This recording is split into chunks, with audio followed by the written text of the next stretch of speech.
यही काम बीजेपी वाले 15 दिन पहले अगर करते या 15 दिन बाद करते तो क्या इनकी अम्मा मरती?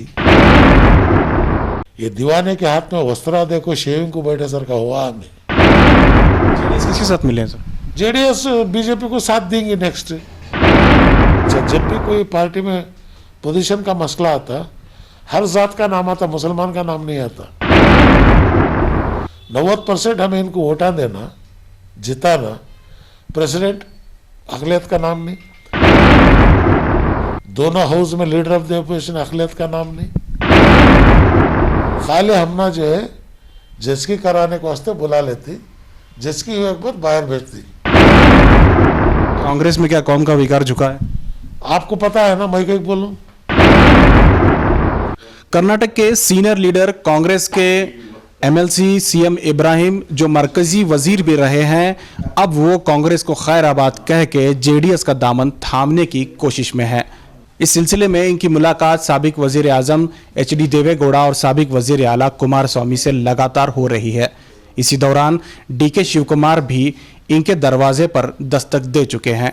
अब कांग्रेस लीडरान इन्हें मनाने की कोशिश में हैं और सीएम इब्राहिम अवाम के दर पर जाने की कोशिश में है। सीएम इब्राहिम पिछले कई दिनों से नाराज इसलिए भी चल रहे हैं कि इन्हें काउंसिल में सीनियरिटी होने के बावजूद भी चेयरमैन नहीं बनाया गया।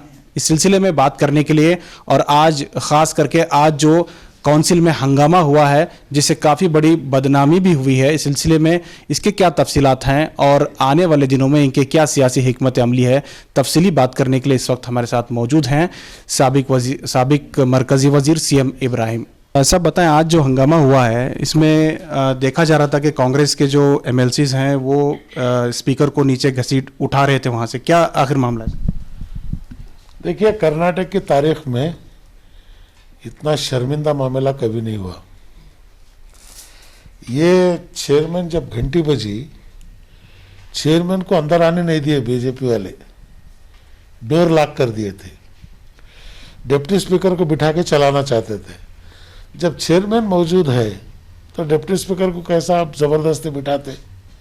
बीजेपी वाले पकड़ के लाके बिठाए, इन्होंने उनको पकड़ के उतारे। भाई यही इतना ही चला। लास्ट में क्या हुआ? सैनडे हुआ हाउस। यही काम बीजेपी वाले 15 दिन पहले अगर करते या 15 दिन बाद करते तो क्या इनकी अम्मा मरती? क्या था? कोविड है, तनख्वाह देने पैसे नहीं। अब काउंसिल में कम से कम 2 करोड़ रुपए खर्चा आया आज एक दिन का। ये इसकी जिम्मेदारी कौन है? ये दीवाने के हाथ में वस्त्रा देखो शेविंग को बैठे सर का हुआ हमें। इतनी बड़ी बेवकूफ़ी, इतनी बड़ी बिना सोचे काम करने वाली हुकूमत जो है 72 साल की तारीख में नहीं आई। आज सेशन बुलाने का मकसद क्या था? कुछ नहीं, सिर्फ चेयरमैन को निकालना। बल्कि क्या जरूरत थी उसकी? ये स्पेशल सेशन बुलाने। 15 दिन अगर लेट होता तो क्या काम रुक जाता? 1 महीना अगर लेट होता क्या काम रुकता? क्या जरूरत थी बुलाने की? और बुले से भी इलीगल है। कैबिनेट डिसीजन होना, गवर्नर को जाना, सेक्रेटरी कहाँ से लेटर लिखा इन्हों, मेंबरा सब गवां गए वाले भाग को वापस है। इस पे कामयाब नहीं हुए हैं तो फिर अगली उनकी क्या कदम उठाएंगे? अगली क्या उठा? उन्होंने भी जेडीएस मिले हैं, अब उनको मेजॉरिटी है। नेक्स्ट उन्होंने कभी भी मूव कर सकते। जेडीएस किसके साथ मिले हैं सर? जेडीएस बीजेपी को साथ देंगे नेक्स्ट चेयरमैन के हद तक। क्यों सर, ऐसा क्यों? क्योंकि जेडीएस का ही आदमी चेयरमैन बन रहा वहाँ। तो कांग्रेस वालों ने क्या जेडीएस से बात करके इस मामले को हल करने की या चेयरमैनशिप को जो कंट्रोल में लेने की कोशिश नहीं की?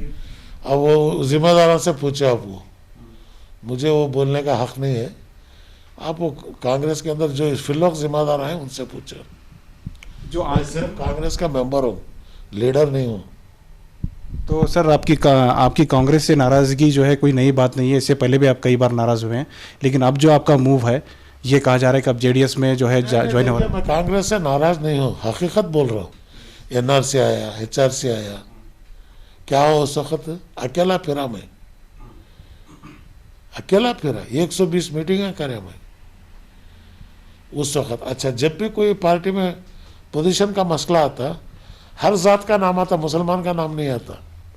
90% हमें इनको वोटा देना, जिताना, प्रेसिडेंट अकलियत का नाम नहीं, दोनों हाउस में लीडर ऑफ द अपोजिशन अकलियत का नाम नहीं। खाली हमना जो है जिसकी कराने को वास्ते बुला लेती, जिसकी एक बार बाहर भेजती, ये नहीं चलता बोले। तो क्या करेंगे सर फिर?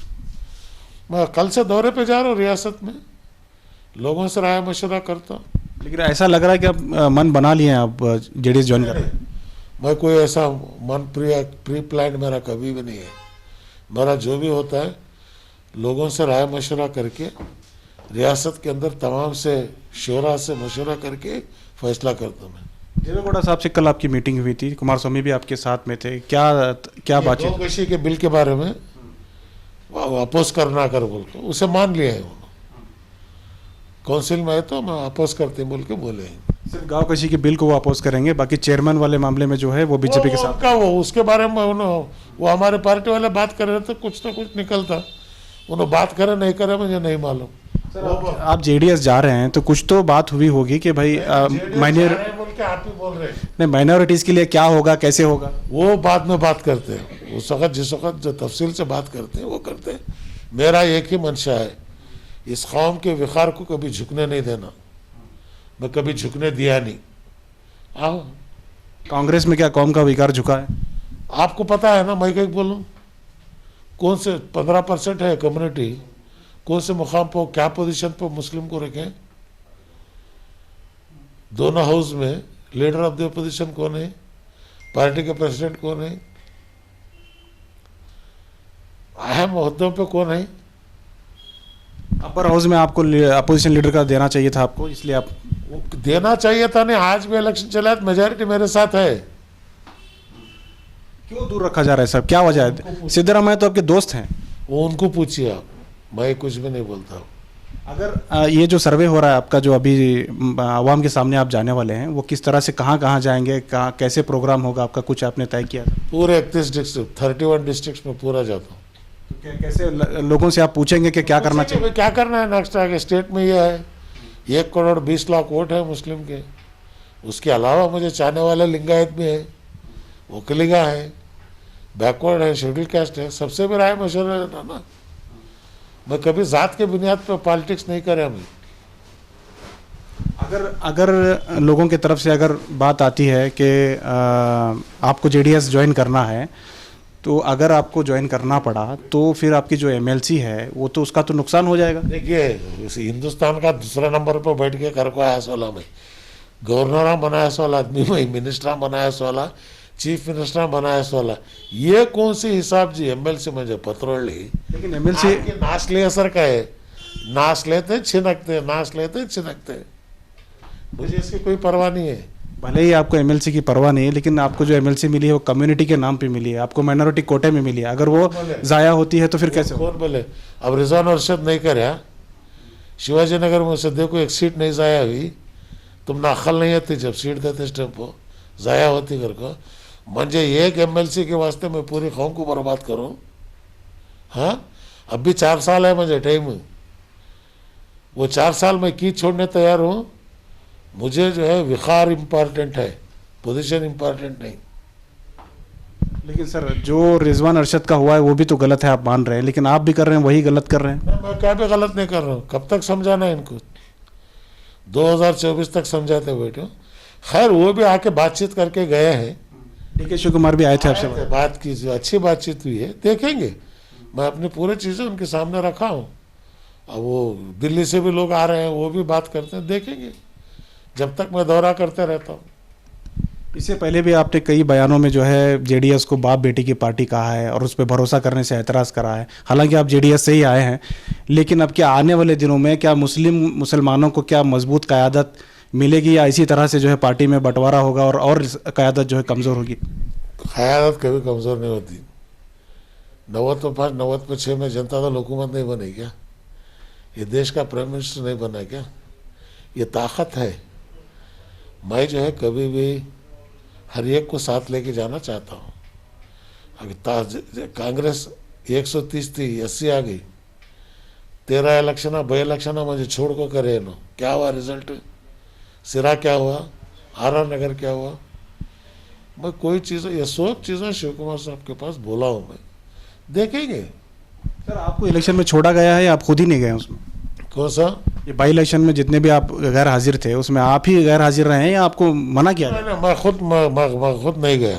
क्या वजह थी? वजह क्या कहना, संदल के खवाल जाको खवाली गा खाने, संदल आया खवाली गाओ, खवाली खत्म हुआ उठ गाओ, मैं क्या खवाल है? सर स्टेट में जो मुस्लिम लीडरशिप है वो सबसे ज़्यादा कांग्रेस में पाई जाती है, जेडीएस में मुस्लिम की आदत बहुत ही वीक है। आपके जाने के बाद क्या हमें तब्दीली देखने मिलेगी? कौन कहाँ है कांग्रेस लीडर्स मुस्लिम? तमाम तर कांग्रेस लीडर 7 एमएलए पूरे कांग्रेस के पास है, जेडीएस के पास कुछ भी नहीं। वास्ते पांपो, उनकी हालत क्या है तुमने मालूम क्या?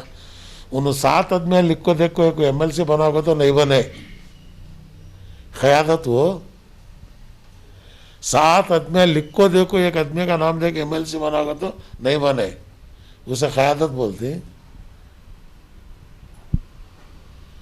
तो इसलिए मैं अब इसके बारे में कोई ज़्यादा चर्चा नहीं करता, देखेंगे। फिलहाल मैं कांग्रेस में हूँ, मैं कांग्रेस छोड़ रहा बोल के भी नहीं बोला, जेडीएस जम रहा बोल के भी नहीं बोला। घोड़ा अच्छा रहा तो खरीदने वाला घर को आता, बाजार में लग जाने की ज़रूरत नहीं। और मैं कभी भी जो है कोई भी पॉलिटिकल डिसीजन जब भी लेता हूँ, मैं एक स्टेट के इंटरेस्ट है, दूसरा अवाम के इंटरेस्ट है। सर अब अभी आप डिस्ट्रिक्ट्स में जाने वाले हैं, वहाँ पे क्या आप पब्लिक मीटिंग्स करेंगे, प्रोग्राम करेंगे या इंडिविजुअल मिलेंगे? ऐसा होता है, ऐसा मोस्टली कंप्लीट इंडिविजुअल बोले तो भी एक मीटिंग में 1000-2000 आदमी रहते हैं। जहाँ पब्लिक मीटिंग की ज़रूरत पड़ी, कोविड है, क्योंकि लोग गए तो भीड़ जमती, मैं आता बोले तो भीड़ रहती। अब कल बागलकोट में है, जमखंडी में है, उसके बाद बीजापुर में है, बेलगाम में है। एक बार मैं निकल गया तो हो गया धनाधन मस्त कलंदर। तो सर मुसलमानों का जो है ज़्यादा जो रुझान है सिद्धरामैया के चाहने वाले हैं, अक्सर जो है पिछले इलेक्शन के बाद में जो है मुसलमानों ने एक तरफा कांग्रेस को वोट किया है, और कांग्रेस के मुस्लिम क़यादत भी इसमें काफ़ी अहम रोल अदा की है। मस्जिदों में ऐलान कराना हो या लेटर इशू करना हो, एक तरफा वोटिंग होने का नुकसान भी हुआ है। तो अब आने वाले दिनों में क्या देखेंगे? तुम्हें बोल रही नुकसान भी हुआ है, अगर तुम्हें बोल रही लीडर 4 कर तुम्हें बोल रही, उसने मेकअप करास वाला मई, डायरेक्टर मई, प्लेबैक सिंगर मई, पर्दे के ऊपर दूसरे हाथ हला रही, वक्त आप यही गाना आप जेडीएस में भी गाएंगे? कौन सा? यही जो प्लेबैक सिंगर? गाना गाने की जरूरत नहीं है। जेडीएस में जो है वो सिस्टम अलग है वहाँ का। जेडीएस में जाना की, क्या कांग्रेस में रहना की, क्या हमें एक पार्टी बनाना की, ये सब ऑप्शंस अवाम के सामने रखता हूँ मैं। जो आवाम चाहती उसे एक्सेप्ट कर ले। ये भी हालिया दिनों में ये भी सुनने में आ रहा था कि सीएम इब्राहिम साहब कोशिश कर रहे हैं कि येडियुरप्पा को भी बीजेपी से बाहर लाएं और सिद्धरामैया को भी कांग्रेस से बाहर लाएं और एक नई जो है पार्टी की तश्कील। वो नहीं है, सोच नहीं है। येडियुरप्पा से मेरे ताल्लुकात अच्छे हैं। वो सिद्धरामैया साहब का टेस्ट बदलिया, उसके वास्ते उनका टेस्ट हमारा टेस्ट है, वो टेस्ट सेम टेस्ट नहीं है, दोस्ती है। उम्मीद है कि आने वाले दिनों में जो है आप जेडीएस का दामन थामें। अभी मैं कैसा बोलूं, वक्त उसका जवाब देगा बस। बहुत बहुत शुक्रिया। ये थे सीएम इब्राहिम साहब, जो कर्नाटक की सियासत में काफ़ी अहम इनका मुकाम है। ये काफ़ी बड़े अहदों पर रहे हैं, मरकज़ी वज़ीर रहे हैं और काफ़ी बड़े मुकर्रर भी माने जाते हैं। और इनका ये कहना है कि कांग्रेस मुस्लिम क़यादत को कहीं ना कहीं नज़रअंदाज कर रही है और मुसलमानों को अब आगे बढ़ने की ज़रूरत है। और कहीं ना कहीं इसका जो विकल्प है वो इन्हें जनता दल में दिख रहा है और ये अब अवाम में जाएंगे और पूछेंगे कि इस क्या फ़ैसला लिया जाना चाहिए, उसके बाद ही जो है ये कोई फ़ैसला लेंगे। इससे पहले डीके शिव कुमार ने भी यहाँ इनके घर पहुंचकर इन्हें मनाने की कोशिश की है। अब देखना होगा कि सीएम इब्राहिम का अगला कदम क्या होता है। कैमरा पर्सन समीर के साथ शाहिद काजी, बेंगलुरु।